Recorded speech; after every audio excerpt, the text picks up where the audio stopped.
Yes, exercise in grammar 6। जैसे अभी आप लोगों ने जो इसके पहले ठीक पिछली क्लास पढ़ी है, और उस क्लास में आप सभी ने देखा कि किस प्रकार जो है एडजेक्टिव के डिफरेंट, पहले तो एडजेक्टिव का आपने डेफिनेशन देखा, और फिर आपने देखा कि एडजेक्टिव के डिफरेंट काइंड्स। ठीक है, कौन कौन से काइंड्स हैं एडजेक्टिव के, तो सबके बारे में हमने डिटेल में कल की क्लास में पढ़ी थी। और आज की क्लास हमारा उसके एप्लीकेशन का क्लास है, यानी हम ये देखेंगे कि जो हमने थ्योरी सीखी है उसको हम प्रैक्टिकली कितना अप्लाई कर पा रहे हैं। ठीक है जी, तो चलिए देखते हैं। अब आपके टेस्ट का समय आ गया है और आपको अपना जो भी आपने पिछली क्लास में सीखा है उसको अब अप्लाई करना है। ठीक है, तो देखिए, pick out the adjectives in the following sentences and say to which class each of them belong. यानी क्लास का मतलब काइंड, किस प्रकार। आपको यहाँ से एडजेक्टिव पहले फाइंड आउट करना है और फिर आपको बताना है कि एडजेक्टिव किस प्रकार का एडजेक्टिव है। ठीक है, तो सबसे पहले सेंटेंस पे चलते हैं। The ship sustained heavy damage. तो जो हैवी डैमेज की बात हो रही, तो आप सभी को पता है हैवी यहाँ पे एडजेक्टिव है, और अगर आप ध्यान दें तो ये डैमेज के बारे में बता रहा है कि कितना डैमेज हुआ। ठीक है, तो यहाँ पे ये क्या होगा जी, ये एडजेक्टिव ऑफ क्वालिटी होगा। ठीक है, या डिस्क्रिप्टिव एडजेक्टिव आप इसे बोल सकते हैं। सेकंड सेंटेंस में चलते हैं। I have called several times. तो यहाँ पे ध्यान दें, यहाँ पे जो सेवरल है ये आपका क्या है, ये भी एडजेक्टिव है, लेकिन अब आपको बताना है कि सेवरल किस प्रकार का एडजेक्टिव है। बहुत इंपॉर्टेंट। तो जब आप जल्दी से बताइए, आप लोग जैसे जैसे आप क्वेश्चन चले आपका हाथ चलना चाहिए। तो आप लोग के सामने बुक होनी चाहिए बिल्कुल स्मिता, सेवरल न्यूमरल। नंबर बताने की बजाय आप एग्जैक्टली बताएं कि ये जो एडजेक्टिव में दो तीन प्रकार के, जैसे आप जब एडजेक्टिव पढ़ रहे थे तो आपने देखा कि उसमें इनडेफिनिट और डेफिनिट ऐसे करके एडजेक्टिव हैं। तो जो न्यूमरल एडजेक्टिव है उसमें भी दो प्रकार के हैं, एक है डेफिनिट और एक इनडेफिनिट। ठीक है, तो निश्चित रूप से यहाँ पे सेवरल क्या है जी, इनडेफिनिट है। क्लियरली, क्योंकि क्लियर नहीं पता चल रहा है कि कितने टाइम्स। यस, चलिए तीसरे क्वेश्चन में आते हैं। और बहुत अच्छा, सभी लोग बहुत अच्छा जवाब दे रहे हैं। Every dog has his day. कहा जाता है हर कुत्ते का एक दिन होता है। ठीक है, तो यहाँ पे जो है सिंपल सी बात है, यहाँ पे जो एवरी है ये है, और एवरी आप लोग को बताना है कि एवरी किस प्रकार का एडजेक्टिव है। एवरी, तो निश्चित रूप से आप सभी को बताया गया है कि एवरी डिस्ट्रीब्यूटिव है। ठीक है, तो ये डिस्ट्रीब्यूटिव एडजेक्टिव है। बहुत अच्छा, नेक्स्ट पे आते हैं। A live S is better than a dead line. ठीक है, तो यहाँ पे अगर आप ध्यान देंगे तो यहाँ पे कई एडजेक्टिव आ रहा है। सबसे पहली चीज यहाँ पे अलाइव, तो लाइव एस, तो लाइव भी एडजेक्टिव है। फिर इसके अलावा आपको डेड लाइन, तो डेड भी यहाँ एडजेक्टिव है, और साथ ही साथ बेटर भी यहाँ पे एडजेक्टिव है। तो यहाँ पे तीन तीन एडजेक्टिव है, और जल्दी से आपको बताना है कि तीनों एडजेक्टिव किस प्रकार का एडजेक्टिव है। तो निश्चित रूप से तीनों एडजेक्टिव जो है ये एडजेक्टिव ऑफ क्वालिटी है, क्योंकि ये कुछ ना कुछ जो है और ज्यादा जानकारी दे रहे हैं जो यहाँ पे नाउन्स है। ठीक है जी, ये हो गया। नेक्स्ट आते हैं rule number second, question number 5 पे। Every man has his duties. तो निश्चित रूप से यहाँ जो एवरी है आप लोग बहुत आसानी से बता सकते हैं कि ये डिस्ट्रीब्यूटिव न्यूमरल एडजेक्टिव है। ठीक है, तो ये डिस्ट्रीब्यूटिव न्यूमरल एडजेक्टिव है। 6 पे चलते हैं। से the same thing twice over. तो यहाँ पे जो है से द सेम थिंग, तो थिंग के पहले जो है सेम आया हुआ है, और यहाँ पे जो सेम है ये आपका एडजेक्टिव है। और सिंपल सी बात है, ये किस प्रकार का एडजेक्टिव है बताइए, सेम किस प्रकार का एडजेक्टिव हो सकता है। बहुत अच्छा गुलाब जी, ये डेमोन्स्ट्रेटिव एडजेक्टिव है। बिल्कुल, क्योंकि जब आप सेम की बात, से the same thing twice over, यानी वही चीज दोबारा कही, यानी आप किसी चीज को पॉइंट आउट करना चाह रहे हैं और बताना चाह रहे हैं कि भैया वही चीज को दोबारा बोलो जो आपने अभी बोला था। ठीक है, तो डेमोन्स्ट्रेटिव, ये डेमोन्स्ट्रेटिव है, ऑर्डिनल नहीं है। ठीक है, ऑर्डिनल कार्डिनल तो फिर आप गड़बड़ी मत करो भाई। हाँ, तो जो न्यूमरल होते हैं उसमें ऑर्डिनल कार्डिनल होते हैं, कल की क्लास में मैंने बताया था। अभी आपको ऑर्डिनल कार्डिनल भी मिलेंगे। चलिए, अब यहाँ पे जो है, ठीक है, बिल्कुल अच्छा, अलग अलग सिचुएशन है। 6 नंबर की अभी हम बात कर रहे हैं।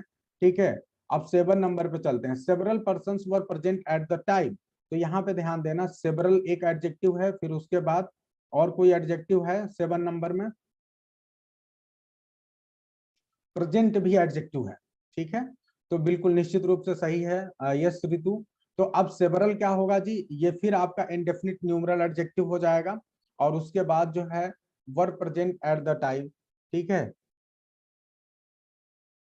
यस, सेवरल इंडेफिनिट, ठीक है।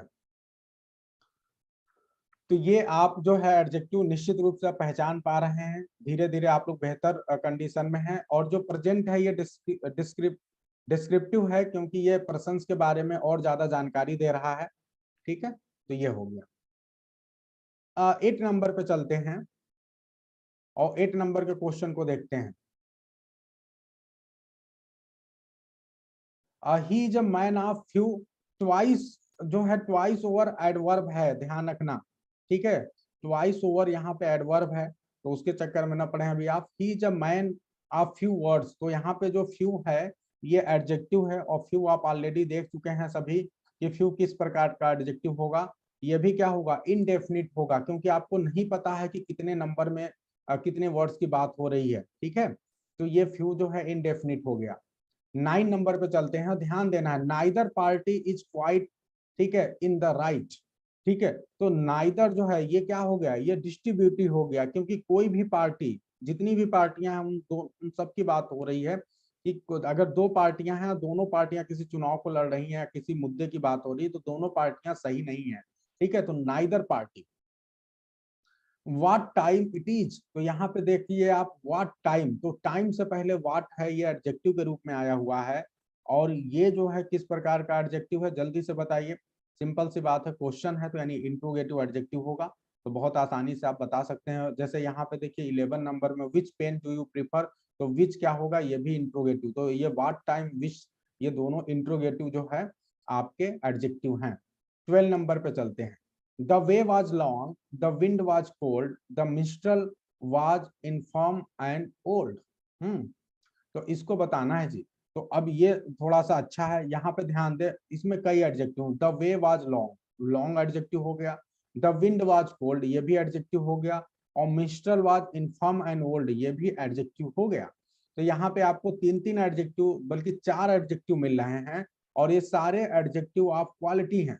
लेकिन एक मेरा आपसे क्वेश्चन है कि अगर मैं पोजीशन की बात करूं, तो क्या आप में से मुझे कोई बता सकता है कि ये जो चारों एडजेक्टिव दिख रहे हैं, इनको आप, इनकी पोजीशन कौन सी होगी। एडजेक्टिव के 2 पोजीशन होते हैं, मैंने आप सभी को बताया है जब एडजेक्टिव में पढ़ा रहा था कि देयर आर एडजेक्टिव में be used in 2 ways, adjective को 2 तरीके से आप यूज कर सकते हैं। बताइए जी, वो 2 तरीके जो हैं उनमें से ये किस तरीके से यहाँ पे जो एडजेक्टिव आए हैं वो यूज हुए हैं क्वेश्चन नंबर 12 में।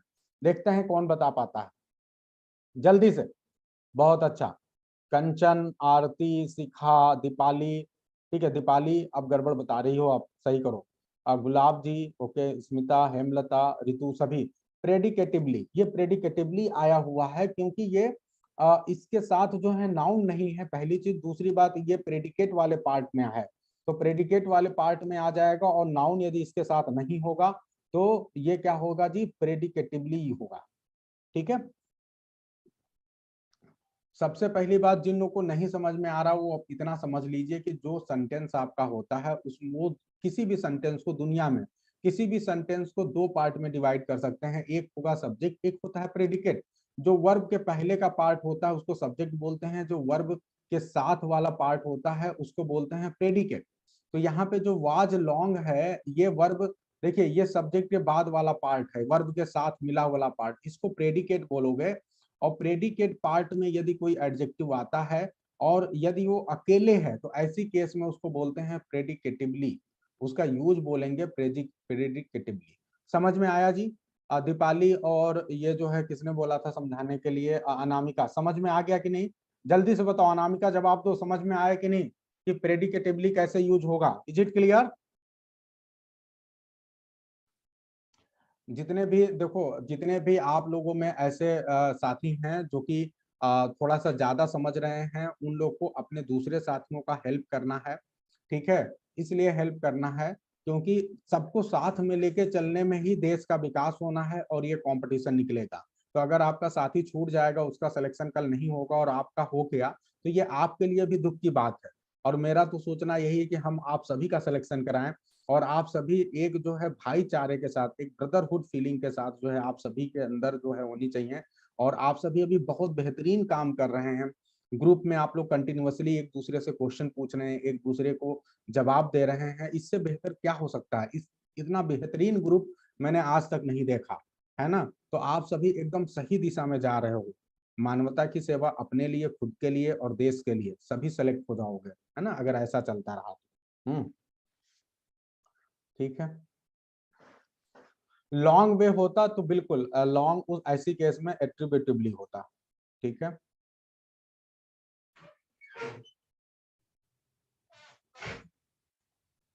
चलिए जी, अब आगे बढ़ते हैं और क्वेश्चन नंबर जो है हम कहाँ तक कर चुके हैं, 13 तक। अब क्वेश्चन नंबर 13 पे आते हैं। He comes here every day. तो बहुत आसान है, वह हर दिन आता है यहाँ पे। तो यहाँ पे जो एवरी आया हुआ है, फिर जो है देखो ये पहले आया, ये डिस्ट्रीब्यूटिव है।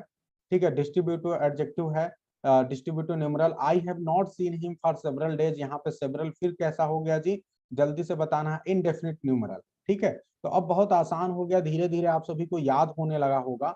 याद हो रहा है कि नहीं, बताना आप लोग। There should not be much talk and little work.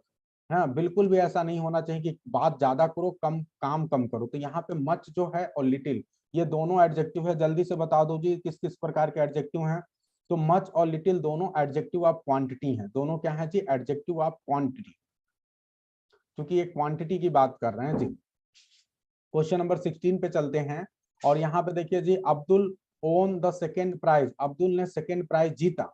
तो यहाँ पे जो सेकेंड प्राइज है, आप सभी को पता है सेकेंड आ गया। अब जल्दी से बताओ जी, आ गया, आ गया, ऑर्डिनल नंबर आ गया। यानी ऑर्डिनल नंबर क्या हो गया, आपको बताता है रैंक, पोजीशन, क्रम।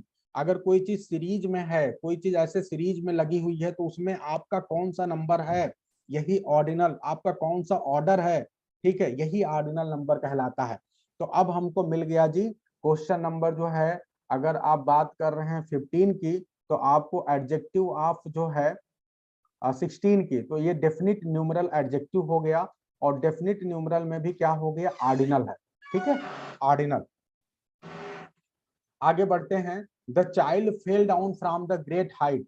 जो बच्चा है वो क्या हुआ, गिर गया, बहुत ही ऊंचाई से गिर गया। तो यहाँ पे जो ग्रेट हाइट है, इसमें ग्रेट जो है एडजेक्टिव है। और निश्चित रूप से जो ग्रेट एडजेक्टिव है, ये किस प्रकार का एडजेक्टिव है, डिस्क्रिप्टिव है। ठीक है जी, एडजेक्टिव ऑफ क्वालिटी है। बहुत अच्छा। 18 नंबर पे आते हैं। He was absent last week. तो यहाँ पे जो है लास्ट जो है, ये एडजेक्टिव के रूप में आया है 18 नंबर में। और ये भी कैसा है जी, डिस्क्रिप्टिव है या फिर क्वालिटेटिव है। ठीक है, 19 नंबर पे चलते हैं और 19 नंबर पे आइए जी। और क्या है, he died a glorious death. उसकी डेथ कैसी हुई जी, उसकी डेथ जो है ग्लोरियस डेथ हुई है। तो यहाँ पे क्या होगा, ग्लोरियस क्या होगा जी, ग्लोरियस फिर एडजेक्टिव ऑफ क्वालिटी हो जाएगा। ठीक है, डिस्क्रिप्टिव हो जाएगा। ठीक है, 20 नंबर पे चलते हैं। Good wine needs no brush. फिर आ गया जी। तो यहाँ पे जो गुड वर्ड है, ये भी एडजेक्टिव की तरह आया है। और ये फिर कैसा एडजेक्टिव है, एडजेक्टिव ऑफ क्वालिटी। ठीक है जी।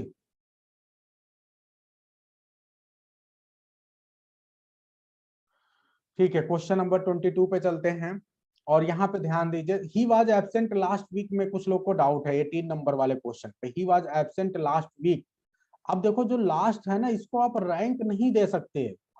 ऑर्डर का मतलब ये होता है ना कि जब कोई चीज सीरीज में हो, ठीक है, तो यहाँ सीरीज में कोई चीज थोड़े ना है, वीक का सीरीज कैसे लगाओगे आप।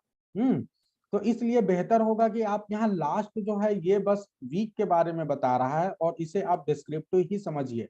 ये निश्चित रूप से जो है ऑर्डिनल नहीं है। ठीक है, ध्यान दे यहाँ पे।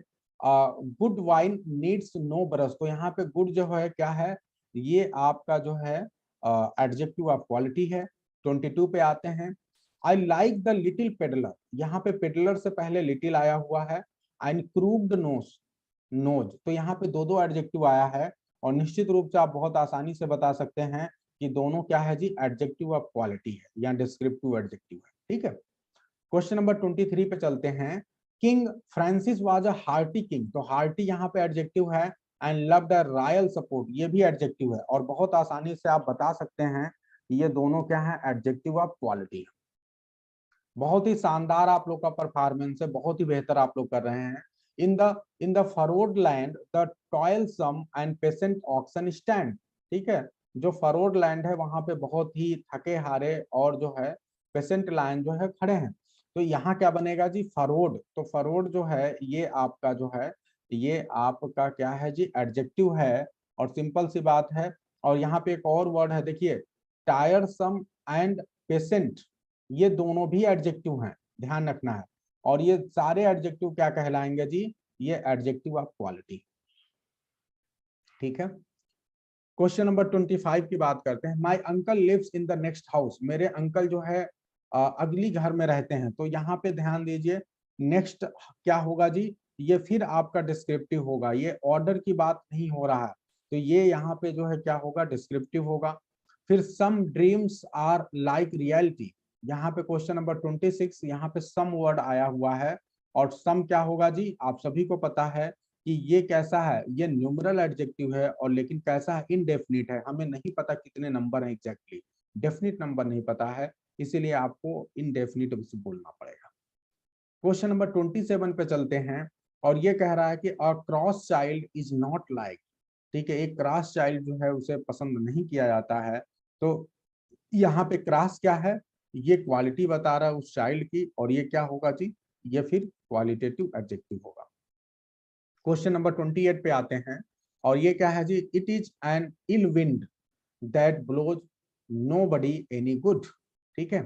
तो इसमें क्या होगा जी, इसका जल्दी से आप सभी को बताना है। तो आप देखें, विंड के पहले इल आया हुआ है तो इसका मतलब ये एडजेक्टिव हो गया फिर, और उसके बाद दोबारा जो है एनी गुड, तो एनी भी यहाँ पे एडजेक्टिव के रूप में आया हुआ है। तो जल्दी से आप लोग बताएंगे कि इल किस प्रकार का एडजेक्टिव होगा और एनी किस प्रकार का एडजेक्टिव होगा, ठीक है। तो दोनों एडजेक्टिव क्या हो जाएगा जी, किस प्रकार का एडजेक्टिव हो जाएगा, दोनों एडजेक्टिव ऑफ क्वालिटी हो जाएगा जी। अच्छा आप लोग दे रहे हो जवाब, ओ सॉरी कई बार पता नहीं चलता है।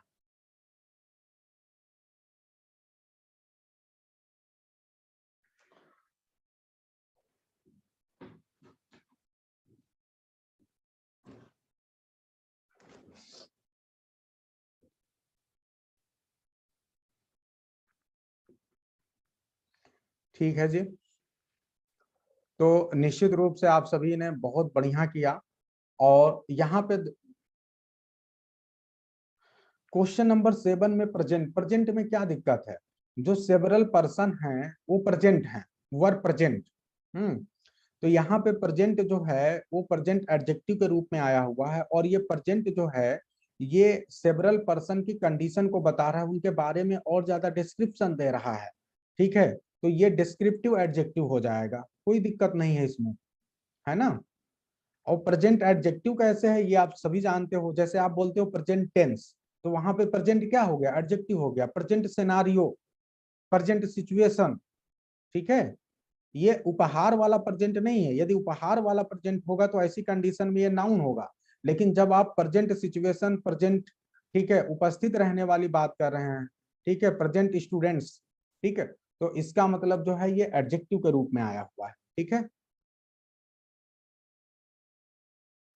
यस, एनी को जो है आप दोनों केसेस में रख सकते हैं। यहाँ पे एक्चुअली जो गुड है ना, नो बडी एनी गुड, ठीक है, तो ये गुड से रिलेटेड करके है, ठीक है। तो यानी किसी भी प्रकार की अच्छाई की बात हो रही है, तो ये यहाँ पे ना अमाउंट की बात हो रही है। तो अमाउंट की बात होने की वजह से जो है ना, आप इसको जो है इंडेफिनिट न्यूमरल में तो नहीं रख सकते, ध्यान रखना। ये या तो आप इसको क्वांटिटेटिव एडजेक्टिव ऑफ क्वांटिटी बोल लो, ठीक है, और या तो फिर आप इसको क्या बोल सकते हैं, आप इसको एडजेक्टिव ऑफ क्वालिटी बोल सकते हैं, दो में से एक होगा ये न्यूमरल इंडेफिनिट न्यूमरल नहीं होगा, ठीक है। तो ये ध्यान रखना है थोड़ा सा बड़े लेवल पे। देखिए कभी कभी डाउट हो तो मतलब एकदम क्लियर हो जाओ कि चलो ऑप्शन को आप दो तक लेके आओ, ठीक है। Any good both can be adjective. देखिए बोथ एडजेक्टिव होने के लिए अगर एक एडजेक्टिव है और उसके पहले कोई एडजेक्टिव आया हुआ है, तो वहां पे कंडीशन क्या होता है कि जो दूसरा वाला वर्ड होता है ना वो नाउन की तरह आया होता है। आप किसी चीज को फिक्स मत करिए, जैसे प्रेजेंट वर्ड है ना, तो प्रेजेंट को आप फिक्स मत करिए कि प्रेजेंट हमेशा एडजेक्टिव ही होगा या नाउन ही होगा, ऐसा नहीं है।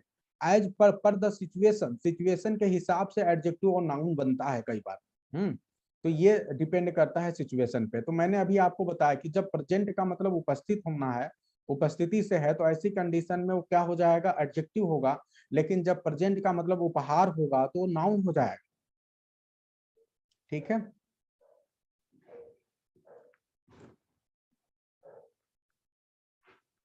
ठीक है। एक्चुअली यहाँ एनी का मतलब एनी गुड, गुड का मतलब यहाँ गुड पर्सन से है, जो कि मतलब ये उस तरह से थोड़ा सा मेटाफर की तरह यूज हुआ है। ठीक है, तो इसलिए यहाँ पे जो है गुड नाउन की तरह आया हुआ है और एनी एडजेक्टिव के रूप में आया हुआ है। ठीक है,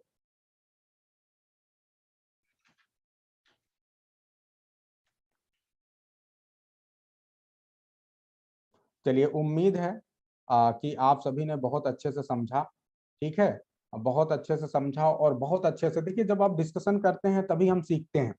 ठीक है, और डिस्कशन होना चाहिए, जरूरी नहीं, कई बार आप जब डिस्कशन करते हैं तो मुझे ये भी लगता है अरे इतना तो मैंने सोचा भी नहीं था, तो और ज्यादा सोचते हैं हम। ठीक है, तो उसमें कोई दिक्कत नहीं है। क्वेश्चन नंबर 25 में अनामिका क्या इशू है? जैसे आपने बोला my uncle lives in the next house, मेरे अंकल जो है अगली वाली घर में रहते हैं। तो नेक्स्ट का मतलब आप ऑर्डर से सिर्फ मत समझिए। ठीक है, यहाँ पे जो है, यहाँ पे जो नेक्स्ट आया हुआ है, ये जो है आप एडजेक्टिव, आप क्वालिटी के रूप में आया हुआ है कि जो घर है वो घर घर की लोकेशन क्या है। ठीक है, तो ये डिस्क्रिप्टिव एडजेक्टिव है, एडजेक्टिव के बारे में बता रहा है। ठीक है, तो यहाँ पे बिल्कुल भी कोई डाउट ना रखिए। जब आप फर्स्ट सेकेंड थर्ड फोर्थ ऐसे करके आता है ना, तो ऐसी कंडीशन में जो है आप जो है उसे ऑर्डिनल नंबर मानेंगे। हाँ ये भी है। चंचल देखो एक बता रही है, कुछ ना पता चले तो क्वालिटी कह दो। हाँ ये एक अच्छा तरीका है कि जब आपको न समझ में आए, पिछली बार भी मैंने जब बताया था तो ये चीजें बताई थी कि देखो जैसे एक बेसिक क्या है कि जब नॉर्मली सिचुएशन क्या होता है कि आप पहले तो उसको डिस्टिंग्विश करने की कोशिश करिए। अगर डिस्टिंग्विश नहीं होगा तो भाई एक जगह तो फिट ही हो जाएगा, डिस्क्रिप्टिव के रूप में या क्वालिटी के रूप में, भाई उसके बारे में कुछ क्वालिटी ही बता रहा होगा। ठीक है, क्वेश्चन नंबर 24 में तो बिल्कुल भी दिक्कत नहीं होनी चाहिए शिखा, क्योंकि क्वेश्चन नंबर 24 में देखिए लैंड से पहले क्या आया है, फरोड आया हुआ है। तो आप सभी को पता है लैंड जो मतलब किसी इंस्ट्रूमेंट की सहायता से जो जमीन होता है, जब उसकी खुदाई कर देते हैं आप, तो वो बिल्कुल भुरभुरे टाइप का हो जाता है, तो उसी को फरोड लैंड बोलते हैं। ठीक है, तो ये यहाँ पे जो फॉरवर्ड वर्ड है ये क्या है जी, ये एडजेक्टिव की तरह आया हुआ है, क्योंकि ये लैंड के बारे में विशेषता बता रहा है, इसलिए क्या होगा जी, एडजेक्टिव ऑफ क्वालिटी होगा। इसी प्रकार से जो ऑक्सन है, यानी जो ऑक्सन है, जो बैल हैं, ठीक है, एक से ज्यादा जो दो दो बैल होंगे या और भी ज्यादा बैल होंगे, जो खेतों में जुताई कर रहे हैं, जिनकी सहायता से हो रही है, तो क्या हो जाएंगे, वो बहुत ही टॉयलसम, बहुत थक जाएंगे। ठीक है, बहुत ही मेहनती होंगे और साथ ही साथ पेशेंट होंगे। पेशेंट का मतलब उनके अंदर धैर्य है तभी तो कर पा रहे हैं। तो टॉयलसम एंड पेशेंट यहाँ पे दोनों एडजेक्टिव है। अब ध्यान देना, जब आप रेन एंड मार्टिन की आंसर की देखेंगे तो उन्होंने वहां पे पेशेंट को एडजेक्टिव नहीं दिखाया है, लेकिन फिर यही गड़बड़ी हो जाएगी कि आपको ध्यान रखना है कि टॉयलसम एंड पेशेंट दोनों एडजेक्टिव है, क्योंकि ये ऑक्शन से पहले आ रहे हैं और दोनों क्वालिटी ही बता रहे हैं। क्लियर है सभी को? तो ये किसका क्वेश्चन था, क्या उसको क्लियर हुआ कि नहीं? शिखा बताएंगे, शिखा ने प्रश्न पूछा था, जो प्रश्न पूछा करे वो तो साइलेंट रहता है। शिखा बताओ जी, समझ में आया कि नहीं? सबसे पहले तो आपको बोलना है yes sir, I got it. अगर नहीं आया तो भी बताइए। अच्छा आपने आंसर दिया है ना? अच्छा, ओके ओके। आप ऐसे पूछी हो, किसी ने क्वेश्चन पूछा? अच्छा पहले आपने क्वेश्चन पूछा फिर आप ही ने जवाब दे दिया। अच्छा, अच्छा आपने पहले जवाब दिया था, ठीक है, आपने फिर पूछा था आपने सही दिया कि गलत? ठीक है ठीक है, एकदम सही दिया था आपने। क्लियर कर दिया करिए, नहीं तो फिर तो मैं बताते ही रहता हूँ फिर, है ना? यस, ठीक है जी, कोई बात नहीं। तो उम्मीद है कि सबको बहुत बढ़िया समझ में आया होगा। अब हम आगे चलते हैं रूल नंबर 76 में और आगे और बढ़ते हैं।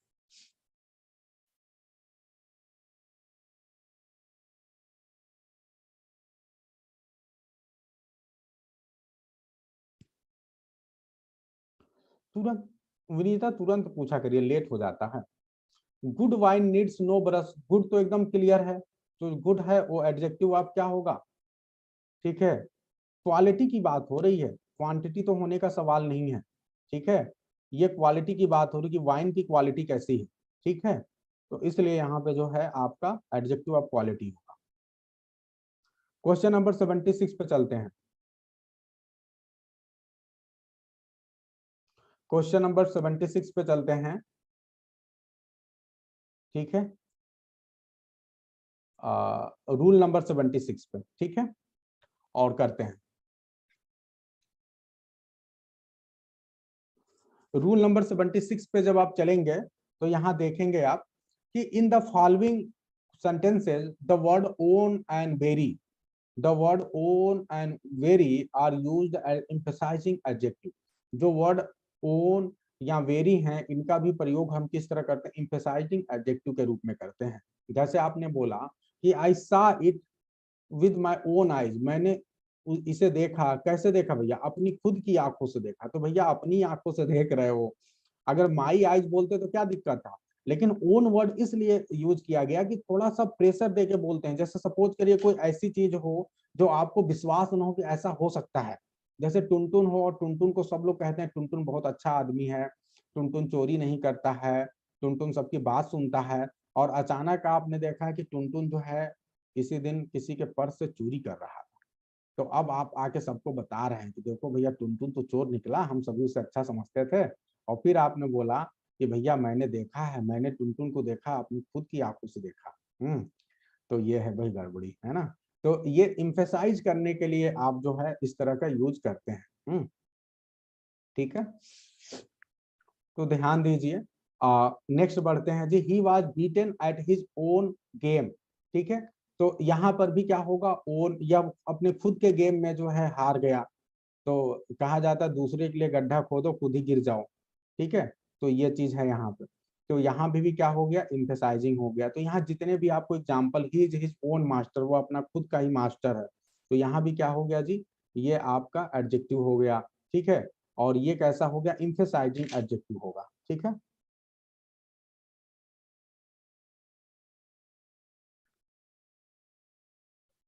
तो ये हो गया जी। क्वेश्चन नंबर 77 पे चलते हैं, और फिर अच्छा अच्छा कुछ लोग के क्वेश्चन है उस पर विचार करते हैं। बेटा 1 मिनट रुक जाइए, नहीं तो फिर टॉपिक एंड नहीं होगा। अभी एंड में बात करते हैं नंबर, आप ये पूछना चाह रहे हैं कि नंबर एडजेक्टिव है कि नहीं, ठीक है, उस पर भी विचार कर रही है। क्वेश्चन नंबर 77 पे चलिए, रूल नंबर 77 पे। और यहाँ क्या है, the word what is sometimes used as an exclamatory adjective. जो व्हाट वर्ड है ये कई बार जो है एक्सक्लामेटरी एडजेक्टिव के रूप में यूज होता है। कब, जब इसके बाद कोई नाउन आए। जैसे आप यहाँ ध्यान दें, what genius, what folly, what an idea, what a blessing, what a piece of work is man. तो ये जितने भी आपको सेंटेंसेस यहाँ दिख रहे हैं ये सारे एक्सक्लामेटरी हैं। और यहाँ पे जो व्हाट वर्ड आया हुआ है ये कैसे, ये एडजेक्टिव के रूप में आया हुआ है। What a beautiful thing, what a beautiful question, what a beautiful word, ये सारी चीजें जो है। तो ये क्या हो जाएगा, ये एडजेक्टिव ऑफ जो है एक्सक्लामेटरी, एक्सक्लामेटरी एडजेक्टिव के रूप में आएगा।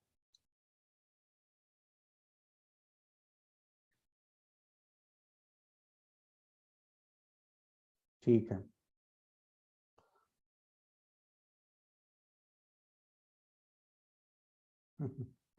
यहाँ पे जो है who will be the next chief minister of Bihar, कौन सा एडजेक्टिव होगा, कहाँ से क्वेश्चन लेके आ रही हैं। व्हाट एन अगली women, what a great teaching. अच्छा मेरा भी ला दिया उसी में, ठीक है। देखिए सबसे पहली चीज है बेटा ना, देखो कोई भी आपको क्वेश्चन पूछना है, क्वेश्चन पूछिए बिल्कुल, लेकिन अपने मन से आप बनाओगे ना तो उसमें फिर दिक्कत होता है। अगर आपको क्वेश्चन पूछना है तो आप बकायदा रेफरेंस के साथ पूछा करिए, ठीक है। और बेहतर तो मैं ये कहूंगा कि जो आपको पढ़ाया जा रहा है उससे बहुत बढ़िया से समझ लीजिए, वहीं से सारी चीजें क्लियर हो जाएंगी। The next chief minister of India, ठीक है। तो यहाँ पे पहले आप ये समझ लो कि सीधी सीधी सी बात है, चीफ मिनिस्टर जो है अगर आपका नाउन है तो उसके पहले नेक्स्ट आ रहा है तो नेक्स्ट हो जाएगा। तो यहाँ कोई इशू नहीं है। तो जो आपको रूल पढ़ाया जा रहा है थोड़ा उसको बस ध्यान से समझने की कोशिश करिए, आप खुद ही समझ जाएंगे, ठीक है। तो बस रूल को ध्यान में समझिए आप।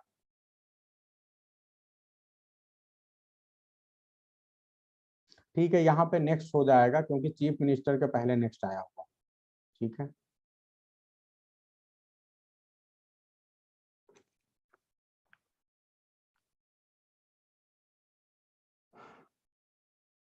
देखिए एक बात आप लोग समझिए, कुछ जगहों पे जो है अगर आपके सामने सपोज करिए जैसे ये नेक्स्ट हो गया चाहे लास्ट हो गया, ये आप लोग को डाउट आ रहा है ना, तो आप देखिए जैसे एग्जाम के जो क्वेश्चन होते हैं ना वो इस तरह से नहीं बनते हैं जैसे आप पूछते हैं। जैसे क्या होता है, आप किसी चीज को ग्रामर में बहुत सी चीजों को एकदम फिक्स करके एकदम से नहीं चल सकते। कई बार कोई ऐसा भी एडजेक्टिव हो सकता है, जैसे हमने आप सभी को अभी थोड़ी देर पहले पढ़ाया कि कोई एडजेक्टिव जैसे सम है तो एडजेक्टिव ऑफ क्वांटिटी भी है, एडजेक्टिव ऑफ क्वालिटी भी है। तो एज पर सिचुएशन, और कई बार डाउट हो जाता है कि इसे एडजेक्टिव ऑफ क्वालिटी ही रखेंगे कि ये जो है किसी दूसरे प्रकार में भी जाएगा। तो ऐसे चीजें जो हैं आप according to the situation decision लिया जाता है। अगर आप एट वंस बोलो कि सर यही होगा कि ये होगा, तो ये कई बार बताना आपके लिए या मेरे लिए बड़ा मुश्किल होगा। ये डिपेंड करेगा कि एग्जाम में क्वेश्चन कैसे पूछा जाता है। अगर एग्जाम में क्वेश्चन पूछा जाता है तो निश्चित रूप से अगर कोई एक एडजेक्टिव है, अगर वो दो तरह से अगर लगे कि नहीं काम होता हुआ दिखाई दे रहा है उसमें, तो ऐसी कंडीशन में दोनों चीजें नहीं पूछी जाती है। तो इसलिए जो है आप चूंकि वन लाइनर क्वेश्चन पूछते हैं, वन लाइनर में और जो आपके एग्जामिनेशन का पैटर्न है उसमें अंतर है। आपके एग्जामिनेशन के पैटर्न में क्या है जी, एमसीक्यू टाइप के क्वेश्चन आते हैं। तो इसीलिए मैं बार बार बताता हूं कि जैसे पहले तो आप जो थ्योरी है उस पर एक अच्छी पकड़ बनाइए, एक समझ बनाइए, और उसके बाद से जो है एग्जामिनेशन में जब क्वेश्चन आता है तो वहां पे आप चीजों को एलिमिनेट बहुत आसानी से कर सकते हैं। ठीक है जी। तो अगर ऐसी सिचुएशन आए कि भाई इन दोनों में से कौन है, तो पहले तो आप ऑप्शन देखो ना कि ऑप्शन में, चार ऑप्शन में क्या दोनों ऑप्शन दिया है। अगर दोनों ऑप्शन में केवल एक ही ऑप्शन दिया है तो फिर आपको तर्क ही नहीं करना। ठीक है, तब तो सीधे सीधे आपका ऑप्शन करेक्ट हो गया। अगर दोनों ऑप्शन दिया है तो फिर आपको विचार करना पड़ेगा कि एज पर सिचुएशन हम इसमें से किसको ज्यादा महत्व दें। ठीक है, तो ये तो अब उस पर्टिकुलर क्वेश्चन पे डिपेंड करेगा। अगर वो पता चले क्वेश्चन में केवल एक ही ऑप्शन रख रहा है तो हमें क्यों इतना परेशान। ठीक है जी। तो अभी ध्यान रखना कि जो नेक्स्ट हो गया चाहे लास्ट हो गया, ये दोनों ऐसे वर्ड हैं जो कि एडजेक्टिव ऑफ, ठीक है, एडजेक्टिव ऑफ क्वालिटी के रूप में हमें ज्यादा दिखाई पड़ रहे हैं। ठीक है, और साथ ही साथ जो है आप इसको चाहे डिस्क्रिप्टिव एडजेक्टिव बोलो या एडजेक्टिव ऑफ क्वालिटी बोलो, इस रूप में ये ज्यादा हमारे सामने नजर आ रहे हैं।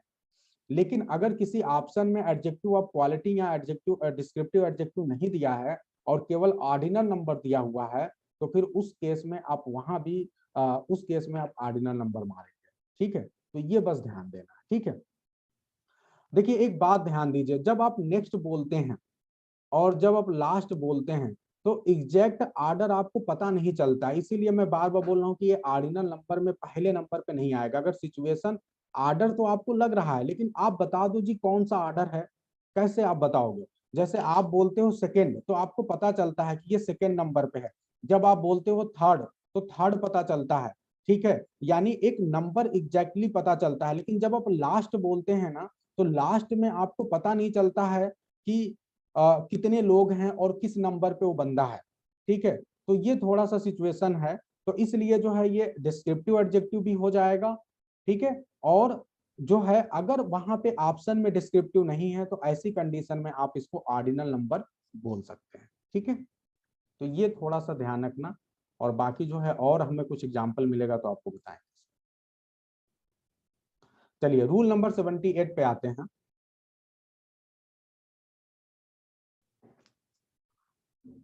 रूल नंबर 78 पे आते हैं और देखते हैं।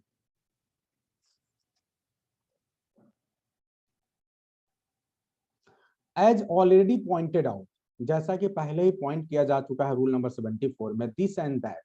ठीक है, जो दिस आर दैट है ये क्या है जी, ये ऐसे एडजेक्टिव हैं विच आर इन्फ्लेक्टेड और change in form to show number. ठीक है, इनको जो है हम नंबर भी शो करने के लिए, मतलब अगर सिंगुलर है कि प्लूरल है, आप इनको जो है अकॉर्डिंग टू द सिचुएशन, अगर सिंगुलर होगा तो आप दिस या दैट यूज करेंगे, और अगर प्लूरल होगा तो फिर क्या होगा जी, दीज या दोज यूज होगा। तो इसमें तो बहुत आसान है। तो देखिए यहाँ पे दिस और दीज जो है, एक दूसरी भी चीज है कि ये जो है नियरनेस और डिस्टेंट को भी दिखाने के लिए भी यूज होते हैं। अगर आप दिस या दीज बोलते हैं तो ऐसी कंडीशन में ये दिखाता है कि एक ऐसी चीज के बारे में बात हो रही जो हमारे पास में है, और जब आप दैट या दोज बताते हैं तो ये दिखाता है कि कोई चीज हमसे दूरी पे है, उसके बारे में बात हो रही है। तो ये दो चीजें दिखाता है, एक तो नंबर रिप्रेजेंट करता है, दूसरा ये भी दिखाता है कि चीज आपके पास में है कि दूर है। ठीक है, तो ये हो गया।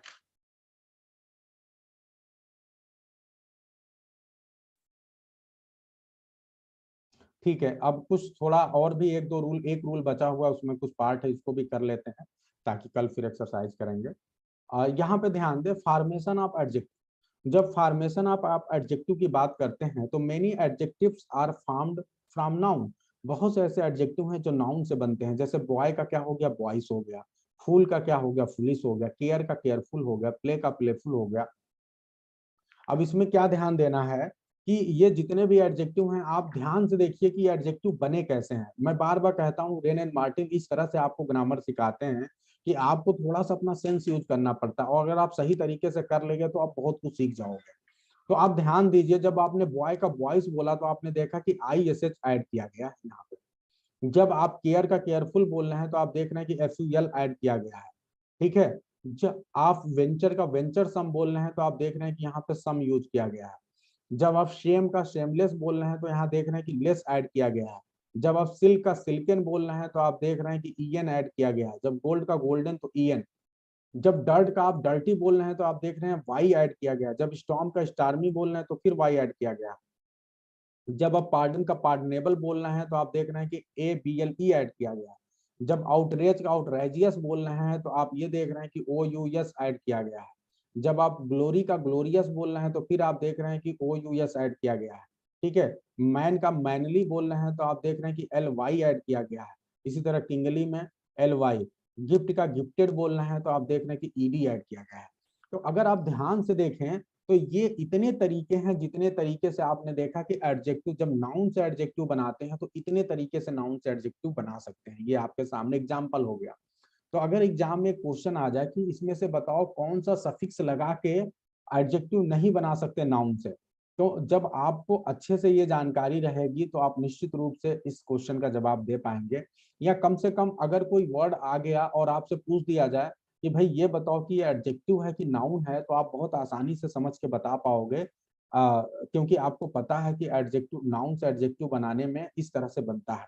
ठीक है, तो ये सफिक्सेस आपको याद रखने हैं जो ऐड करके जो है हम नाउन को नाउन से एडजेक्टिव बना रहे हैं। ठीक है, अच्छा एक बात और ध्यान दीजिए कि आप ज्यादातर देखते हैं कि जो एडजेक्टिव होता है, जैसे बहुत से ऐसे वर्ड होते हैं, जैसे वर्ब होता है, ठीक है, या एडजेक्टिव होता है, जब उसमें LY लगा देते हैं तो वो क्या हो जाता है जी, एडवर्ब बन जाता है।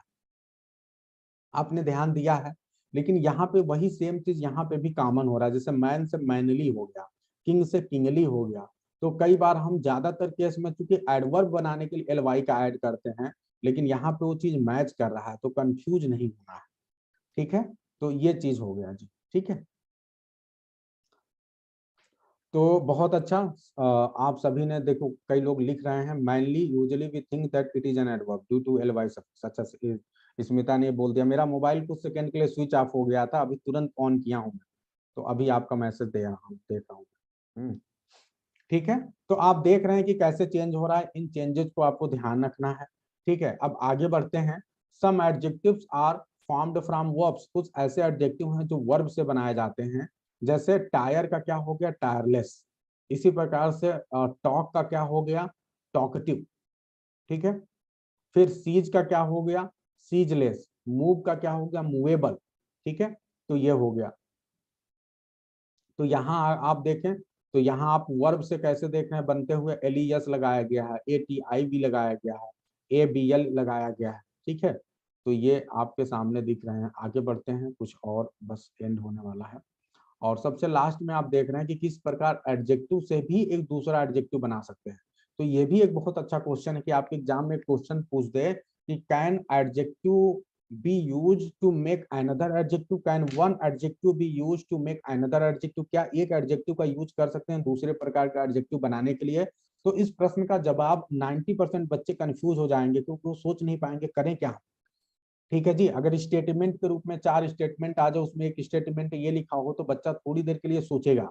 लेकिन ये सत्य है कि एक एडजेक्टिव का यूज आप एक दूसरा एडजेक्टिव बनाने के लिए कर सकते हैं। जैसे ट्रेजिक है, तो ट्रेजिक से बन गया ट्रेजिकल, होल है तो होल से बन गया होलसम, थ्री से थ्री फोल्ड, ब्लैक से ब्लैकिश, व्हाइट से व्हाइटिश, सिक से सिकली, तो बन सकता है, निश्चित रूप से बन सकता है। अच्छा, एक चीज आपने और देखा कि एडजेक्टिव बनते किससे किससे हैं, तो आपने ये देखा कि एडजेक्टिव नाउन से बनते हैं, वर्ब से बनते हैं, और एडजेक्टिव खुद एडजेक्टिव से बनता है। ठीक है, तो ये हो गया जी। तो आप सभी निश्चित रूप से समझ चुके हैं, क्लियर है सभी को? ठीक है, तो ये आपने देखा कि डिफरेंट कैसे एडजेक्टिव का फॉर्मेशन हो रहा है, और फॉर्मेशन बहुत ही इंपॉर्टेंट है, ये आपको याद रखना है और प्रैक्टिस भी करनी है। अब यहाँ पे ध्यान दीजिए, आपके सामने कुछ एक्सरसाइज है जो आप लोग करके आएंगे तो ठीक है, नहीं तो कराया जाएगा। यहाँ पे एक्सरसाइज इन कंपोजिशन 7, यहाँ पे क्या करना है, सप्लाई सुटेबल एडजेक्टिव, आपको यहाँ पे सुटेबल एडजेक्टिव जो है अपने हिसाब से लगाना है यहाँ पे। फिर उसके बाद कई एक्सरसाइज है। एक्सरसाइज इन कंपोजिशन 8 क्या है, इसमें क्या है जी, form adjective from the following noun, ये तो बहुत बढ़िया, जो ऊपर सीखा उसका उपयोग करो कि कैसे नाउन से आप एडजेक्टिव बनाओगे, तो बना लेना ये। फिर उसके बाद है next, use each of the following adjective in a sentence, ये ढेर सारे एडजेक्टिव दिए गए हैं, इनको आपको सेंटेंस में यूज करना है। ठीक है जी। और फिर उसके बाद एक्सरसाइज इन कंपोजिशन 10 है, यहाँ पे क्या है, use suitable adjective with each of the following noun, ये जितने भी नाउन है इनके साथ आपको क्या करना है, एडजेक्टिव यूज करना है, यानी इनके पहले कोई वर्ड लगाना है जो एडजेक्टिव की तरह काम करेगा, तो ये भी आप कर लेंगे। फिर उसके बाद क्या है, use as many suitable adjective as you can with each of the following noun, ये जितने भी नाउन दिख रहे हैं इनके साथ आप क्या करिए, एडजेक्टिव यूज करिए। Write down the adjective opposite in meaning to the following, ये जितने भी हैं इनके अपोजिट मीनिंग वाले एडजेक्टिव लिखना है। तो मेरे ख्याल से ये जो है एक्सरसाइज 12, 11, ये तो मुझे कराने की जरूरत नहीं है, 10 भी कराने की जरूरत नहीं है, आप खुद करोगे। और यहाँ पे जो एक्सरसाइज 9 है ये भी आप खुद कर सकते हो, तो ये आपको खुद करके आना है। और इसके बाद जो है form adjective from the following, ये मैं करवा दूंगा। मैं एक्सरसाइज 7 और 8 मैं कराऊंगा, और आप सभी को 9, 10 और 11 एंड 12, ये जो 4 एक्सरसाइज है ये आप सभी को खुद करना है। अगर कोई दिक्कत समस्या होगी तो आप मुझे बता देना। तो एक्सरसाइज 9 to 12 जो है आपका एक्सरसाइज है, और 7 और 8 जो है हम कर लेंगे यहाँ पे। ठीक है, और फिर जो है तो कल की क्लास में ये करेंगे, फिर उसके बाद देखेंगे आगे क्या होता है। तो आज की क्लास यहीं पे एंड करते हैं, मिलते हैं अगली क्लास में। बिल्कुल गुलाब जी, जाइए, गांव वगैरह तो घूमते रहना चाहिए, ठीक है, कोई दिक्कत नहीं है।